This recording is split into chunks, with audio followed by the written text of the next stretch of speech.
여러분, 혹시 월급쟁이 경비원이 세상을 떠난 뒤 그의 통장에 무려 800만 달러, 한화 약 115억 원이 남아 있었다는 사실을 알고 계십니까? 놀랍게도 그는 특별한 사업을 한 것도 복권에 당첨된 것도 아닙니다. 1921년 미국 버몬트주 시골 마을에서 태어나 평생을 낡은 옷차림과 검소함으로 일관했던 한 남자, 로널드 제임스 리드의 실화입니다. 그는 주유소 수리공과 백화점 경비원으로 일하며 살았고 주변 누구도 그가 부자일 거라고 상상조차 하지 못했습니다. 하지만 2014년 그의 사망 소식과 함께 공개된 유산 목록은 온 마을, 아니 미국 전체를 충격에 빠뜨렸습니다. 자산 규모도 놀랍지만 그가 이 거액의 대부분을 지역병원과 도서관에 기부했다는 사실은 더욱 경이로웠습니다. 과연 어떻게 월급쟁이 경비원이 평생 모아 115억 원이라는 거액을 일굴 수 있었을까요? 특별한 재능이나 고액 연봉 없이도 가능한 이 기적 같은 부의 비결은 바로 돈의 심리학에 있었습니다. 오늘 우리는 로널드 리드의 삶의 궤적을 따라가며 그의 조용한 성공의 공식을 파헤쳐 보겠습니다. 리드의 인생 타임라인을 따라가 보면 그의 부는 어느 날 갑자기 떨어진 행운이 아니라 수십 년간 쌓아 올린 견고한 토대 위에 세워졌음을 알 수 있습니다. 가난한 농가에서 태어난 리드는 가족 중 유일하게 고등학교를 졸업하며 배움에 대한 열의를 보였습니다. 학교에 가기 위해 매일 수마일을 걸어 다녔다고 전해집니다. 이 이야기는 이미 그의 성실함과 인내심을 보여줍니다. 1942년 리드는 제2차 세계대전에 참전하여 미육군에서 복무했습니다. 전쟁의 경험은 그에게 생존과 절약, 그리고 불확실한 상황에서도 인내해야 하는 강한 정신력을 길러주었을 것입니다. 이러한 태도는 훗날 거센 주식 시장의 변동 속에서도 흔들림 없이 꾸준함을 유지하게 해준 밑바탕이 되었습니다. 제대 후 리드는 버몬트주 브래틀버러로 돌아와 주유소에서 정비공으로 일을 시작했습니다. 그는 약 25년 동안 정비공으로 일하며 소박한 생활로 생계를 꾸려나가는 한편 검소함을 바탕으로 차근차근 투자에 종잣돈을 모아갔습니다. 이후 나이가 들어 정비 일을 계속하기 어려워지자 그는 지역 백화점에서 경비원과 청소부로 일하며 92세 가까이 평범한 일상을 이어갔습니다. 그의 이런 모습은 평범 그 자체였죠.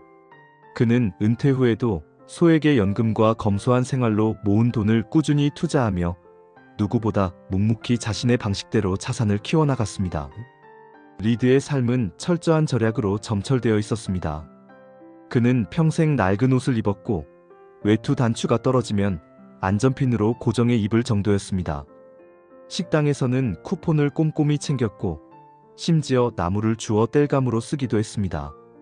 하지만 이러한 검소함은 단순한 절약이 아니라 소비 대신 투자를 선택한 그의 확고한 삶의 철학이었습니다.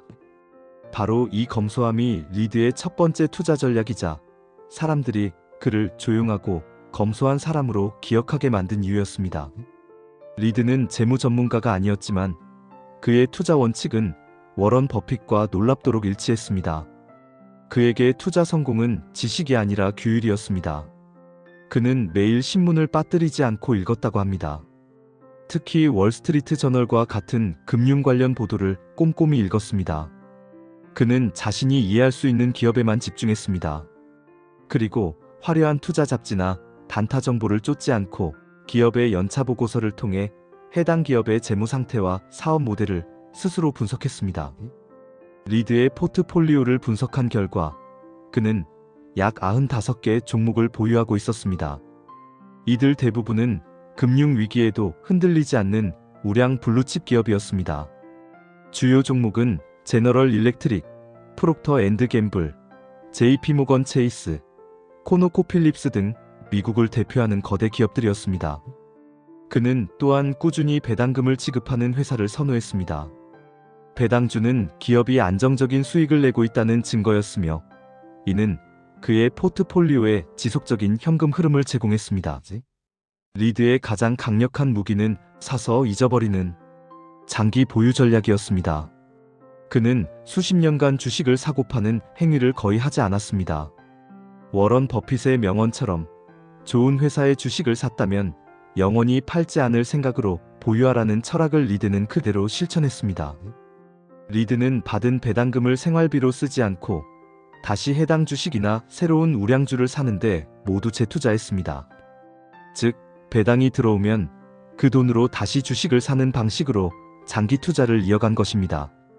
이것이 바로 복리의 핵심으로 시간이 지날수록 원금뿐 아니라 이전에 불어난 수익까지 다시 수익을 창출하게 만들었습니다. 그의 계좌에서는 이 복리의 마법이 무려 60년 동안 꾸준히 작동했던 것입니다. 복리는 아인슈타인이 세상에서 8번째로 큰 불가사의라고 부를 정도로 강력하며 그 가장 큰 변수는 바로 시간입니다.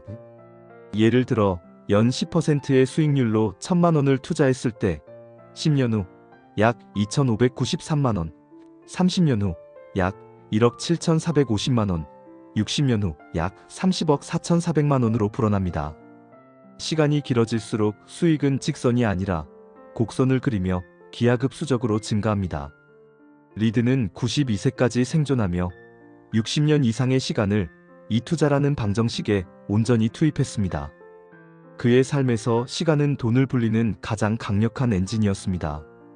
또한 그는 자신이 이해하지 못하는 기술주나 변동성이 큰 기업에는 절대 투자하지 않았습니다. 리스크를 피하고 자신이 통제할 수 있는 범위 내에서만 투자하는 원칙을 철저히 지킨 것입니다.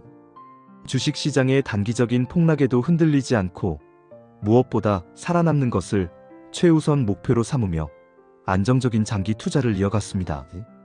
리드가 남긴 가장 아름다운 유산은 돈 자체가 아니라 그 돈을 사용하는 방식이었습니다. 리드는 92세의 나이로 세상을 떠났고 그가 사망한 뒤 사람들은 놀라운 사실을 알게 되었습니다. 그의 변호사가 공개한 유산 규모는 약 800만 달러였으며 평생의 절약과 장기 투자가 만들어낸 결과였습니다. 특히 그의 포트폴리오에 있던 많은 주식이 수십 년에 걸쳐 크게 가치가 상승한 덕분이었습니다. 리드는 사후 거액의 유산 중 600만 달러를 지역사회에 기부했습니다. 그중 브레틀버러 기념병원에 약 480만 달러를 기부하여 병원 증축과 의료 서비스 개선에 쓰이도록 했고 지역 주민들의 건강을 지키는 데 큰 역할을 했습니다. 또한 브룩스 메모리얼 도서관에는 약 120만 달러를 기부하며 평생 정보를 얻고 지식을 쌓았던 공간에 대한 헌사를 남겼습니다. 이에 마을 주민들은 큰 충격을 받았습니다. 낡은 트럭을 몰고 다니던 평범한 경비원 할아버지가 평생 절제와 인내로 모은 돈을 지역사회에 기부하며 두 기관 모두에게 엄청난 규모의 도움을 준 것이었기 때문입니다. 그는 평생 부유함을 과시하거나 사치를 부리지 않았습니다. 그의 가장 큰 사치는 커피숍에서 아침으로 커피 한 잔과 잉글리시 머핀을 먹는 정도에 불과했습니다. 이러한 그의 기부는 단순한 부의 축적을 넘어 개인의 재산이 공동체를 위한 책임으로 이어질 수 있음을 보여주었고 그의 삶과 나눔의 가치를 더욱 감동적으로 만들었습니다. 로널드 리드의 이야기는 금융 분야의 세계적 베스트셀러, 월스트리트 저널 금융기자 출신인 모건 하우절의 돈의 심리학 서문에 인용되면서 전 세계적으로 유명해졌습니다. 하우절은 리드의 삶이 부와 성공은 지식이 아닌 행동에서 온다는 자신의 핵심 메시지를 완벽하게 증명한다고 보았습니다. 리드는 하버드 MBA 출신도 월스트리트의 전문가도 아니었습니다.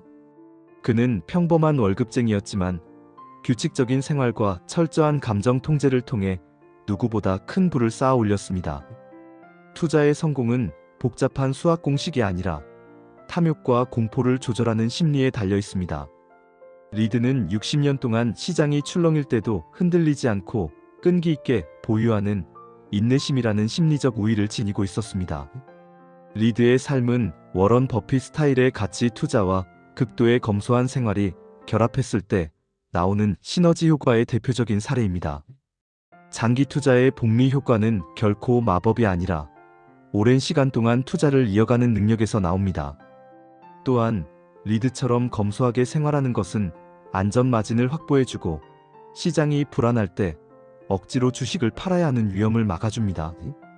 즉, 그의 절약은 투자 전략의 핵심 방어선이었던 셈입니다. 우리에게 주는 메시지는 명확합니다. 부를 쌓는데 특별한 천재성은 필요하지 않습니다. 필요한 것은 꾸준함과 인내심, 그리고 자신이 이해하는 우량 기업을 찾아내는 책임감뿐입니다. 이 이야기는 돈의 가치가 단순히 액수에 있는 것이 아니라 그 돈을 모으는 과정에서 우리가 발휘하는 인내와 규율에 있다는 것을 보여줍니다. 월급쟁이 경비원도 60년의 시간을 투자하여 115억 원을 모았습니다. 그의 성공 비결은 복잡하지 않았습니다. 소액이라도 꾸준히 우량주에 투자하고 배당금을 재투자하며 절대로 중간에 포기하지 않는 것이었습니다. 부자가 되는 비결은 복잡한 트레이딩 기술이 아니라 시간과 심리를 다루는 힘에 있습니다. 시청자 여러분께 질문을 드리며 마무리하겠습니다. 당신이라면 그의 전략에서 무엇을 배울 것입니까? 그리고 당신의 소중한 시간을 투자해 가장 강력한 변수로 만들기 위해 오늘 당장 시작할 수 있는 로널드 리드식의 작은 규율은 무엇일까요? 그리고 지금 여러분의 삶에도 이런 질문을 던져보시길 바랍니다. 나는 돈을 모을 때 단순히 얼마나 버는가만 생각하고 있지는 않은가? 복리의 힘을 믿고 장기 관점에서 투자를 할 준비가 되어 있는가? 그리고 내가 모은 돈을 나와 내 가족뿐 아니라 더 넓은 세상을 위해 어떻게 활용할 수 있을까? 댓글로 여러분의 생각을 공유해주세요. 다음에도 인생을 바꾸는 흥미로운 이야기로 찾아뵙겠습니다. 감사합니다.